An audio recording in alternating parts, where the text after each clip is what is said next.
오늘의 제목의 말씀은 성령을 건식해 말라.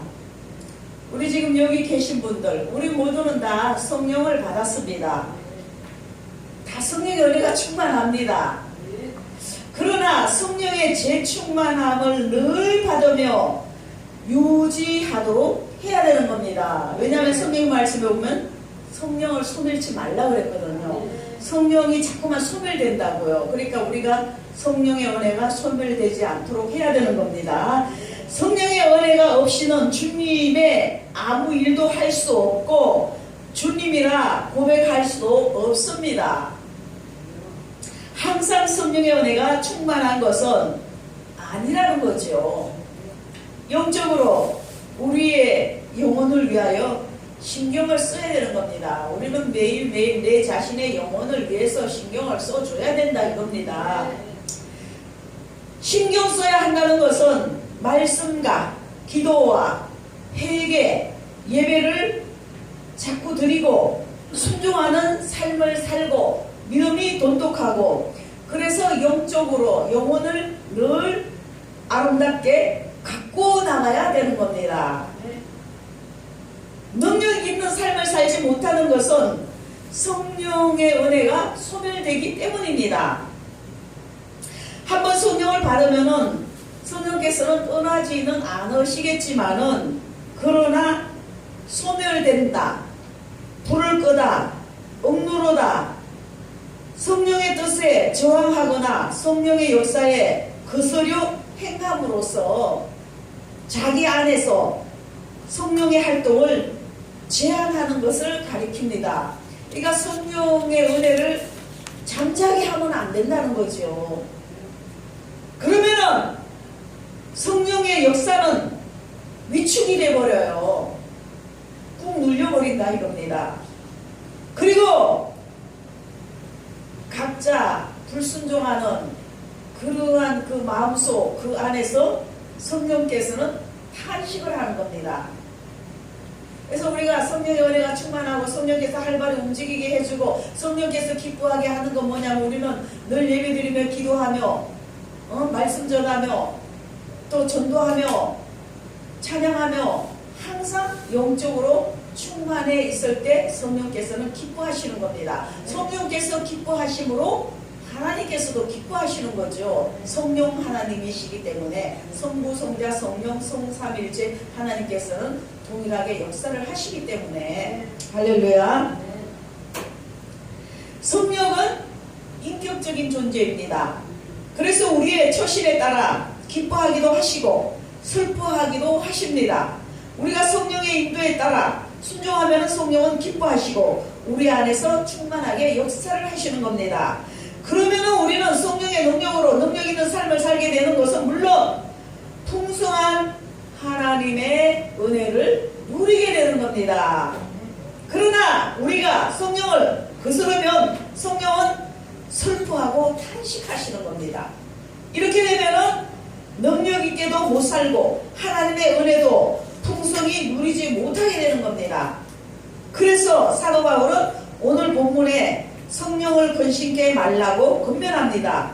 함께 성령에 관하여 깨달아 봅시다. 할렐루야.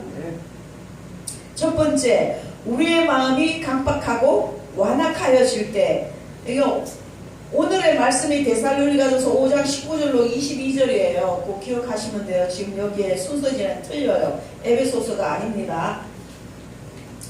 첫 번째, 우리 마음이 강박하고 완악하여질 때, 성령은 우리가 예수 그리스도를 믿고 구주로 고백하며 시인함으로 우리 안에서 내주하시면서 우리를 하나님의 뜻을 알게 하시며 선한 길로 인도하십니다.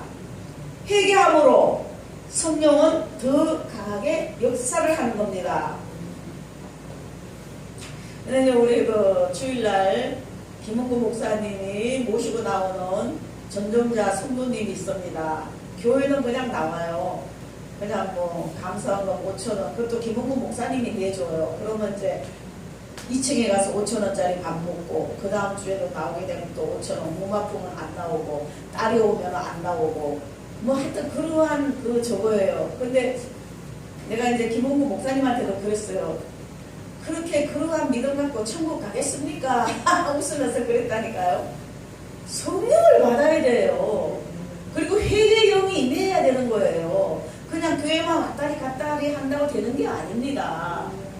그러니 초신자한테 성령을 받아야 됩니다. 회개해야 됩니다. 하나님 앞에 바짝 매달려야 됩니다. 이렇게 하면 또 너무 강하게 말하면 시험 들 거고, 참 여러 가지로 애로점이 많더라고요. 그냥 그래도 옷을 주면서 또닥또닥하고 열심히 다니시라고, 어깨 수술한 거는 많이 나았냐고. 어떡하겠어요. 애기인데, 영적으로 애기인데 그냥 또닥또닥 해야지. 그래서 우리가 연약함으로 죄를 짓기도 하고 자신의 생각으로 죄를 많이 짓는 겁니다. 우리 믿는 사람들은 생각으로 죄를 많이 지어요. 고집을 부리며 행하고, 이러한 경우 성령은 즉시 우리 마음을 감동시켜서 죄를 회개하게 하고 다시금 바른 길로 인도하게 하십니다. 우리가 어떤 죄를 짓잖아요. 그러면 성령께서는 벌써 깨우침을 줘요. 그렇게 못하게끔 우리 마음에 심금이 울립니다. 그러나 성령께서 그 마음을 감동하심에도 불구하고 회개하지 않고 오히려 더욱 악한 길로 행하는 인간의 강박한 모습은 인격적인 존재이신 성령을 탄식하게 하는 겁니다. 우리 잘 깨달아야 돼요. 만일 자녀가 부모로서 바르게 가르치는데도 말을 안 듣고 삐딱하게 나가면은 탄식합니다. 부모님이 탄식해요. 슬퍼해요. 성령께서도 우리를 바르게 가도록 책망도 하십니다. 그래서 우리를 바르게 가도록 인도하시는 겁니다. 성령의 감동이 올 때는 바로 순종해야 되는 겁니다. 어떤 성령의 감동이 올 때는 바로 순종해야 돼요. 감동이 오는데도 불순종하면은 성령으로 하여금 탄식해 하고 어떤 복을 놓쳐버리게 되는 겁니다. 또 더 나아가서는 하나님의 은혜를 누리지 못하고 하나님의 징계를 받는 결정적인 요인이 되는 겁니다. 그래서 다시 또 연단받게 돼요. 또 훈련받게 돼요. 연단 지겹잖아요. 아이고. 그러므로 성령의 역사에 민감하게 반응하는 모두가 되어야 되는 겁니다. 그러니까 영적으로 깨어져 있어야 돼요. 영적으로 민감해져 있어야 돼요. 할렐루야. 두 번째, 우리가 세속에 빠질 때, 성령 받은 우리는 세상에 살지만 세상에 속한 자들은 아닙니다. 우리는 하늘나라에 속해 있어요. 성도들은 하나님께서 제약된 세상에서 불러내어 거룩하게 구별한 우리는 하늘나라의 시민들이에요. 그러므로 잠시 세상에 산다 해서 세속적인 풍속을 따라 살면은 안 되는 겁니다. 아무리 우리가 세상에 살지만은 세상적인 풍속을 따라가면 안 된다 이거예요. 하늘나라 시민으로서 하나님의 뜻을 따라 살아야 되는 겁니다. 할렐루야. 할렐루야. 로마에 가면 로마법을 따르고, 우리는 하늘나라 백성이기 때문에 하나님 나라의 법을 따라야 되는 겁니다. 할렐루야. 그래서 갈라디아서 5장 17절에 보면 사도 바울은 육체의 소욕은 성령을 거스른다고 했습니다. 그래서 또 갈라디아서 5장 19절로 21절에 보면 사도 바울은 말하기를 육체의 소욕은 음행, 호색, 우상숭배, 술수, 원수 맺는 것, 분쟁, 시기, 분냄, 당짓는 것, 불리함, 이단, 투기, 술취함, 방탕함, 이러한 것으로 나타난다 이거예요. 세속적인 거는, 세상 것은.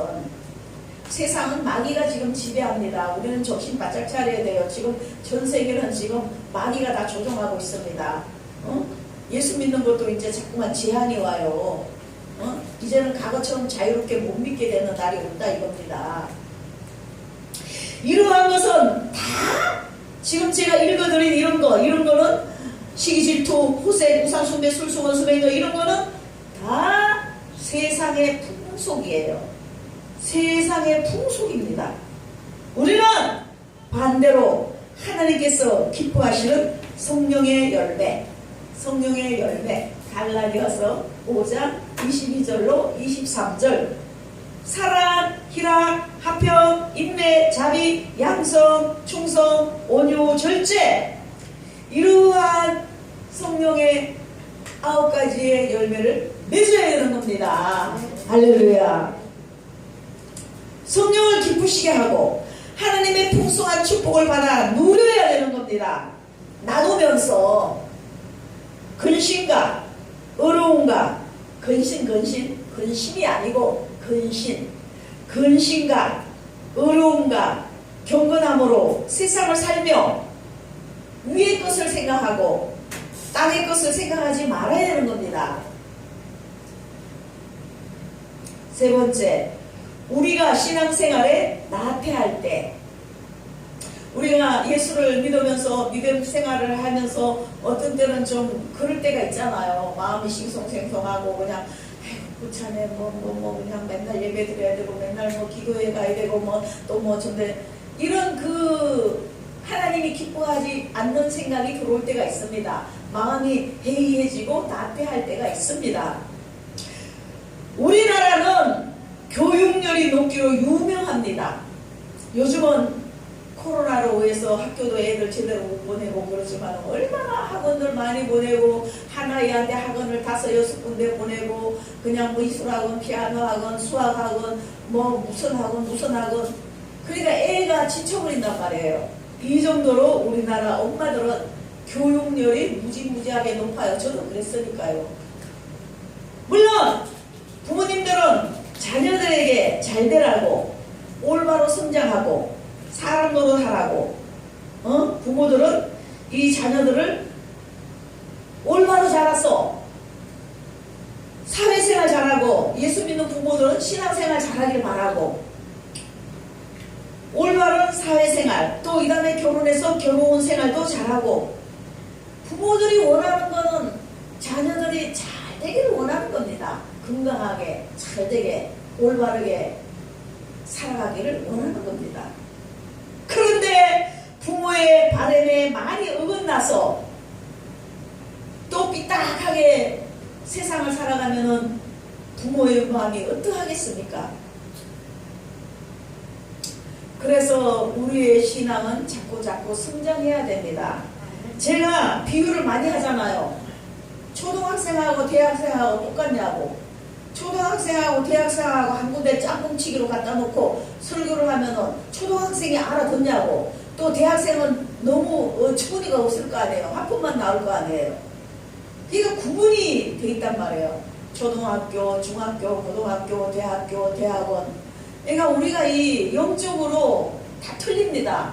육신적으로도 학력이 다 구분이 돼 있잖아요. 그래서 우리는 언제까지 초등생에 머물러 있어야 합니까? 안 돼요. 대학생, 대학원생으로 올라가야 되는 겁니다. 아멘. 성장해야 된다는 거지요. 안전뱅이 신앙은 안 된다 이겁니다. 할렐루야. 아멘. 그래서 예배하는 일, 봉사하는 일 열심을 내야 돼요. 하나님 일에는 열심을 내야 돼요. 그리고 아름다운 열매를 맺어야 되는 겁니다. 자, 결론입니다. 우리 안에 성령을 탄식하게 하지 말고 성령의 온전한 인도를 받고 성령의 열매를 맺어서 성령을 기쁘시게 해드려야 되는 겁니다. 아멘. 하나님께 인정받는 우리가 되어야 돼요. 모두 하나님께로부터 축복받으며 누리며 나누며 모두가 잘 되기를 바라며 항상 하나님의 은혜가 충만하고 하나님께 인정받는 모두가 되시기를 예수님의 이름으로 축원드립니다. 아멘. 할렐루야. 아멘. 하나님께 영광 돌립니다. 감사합니다.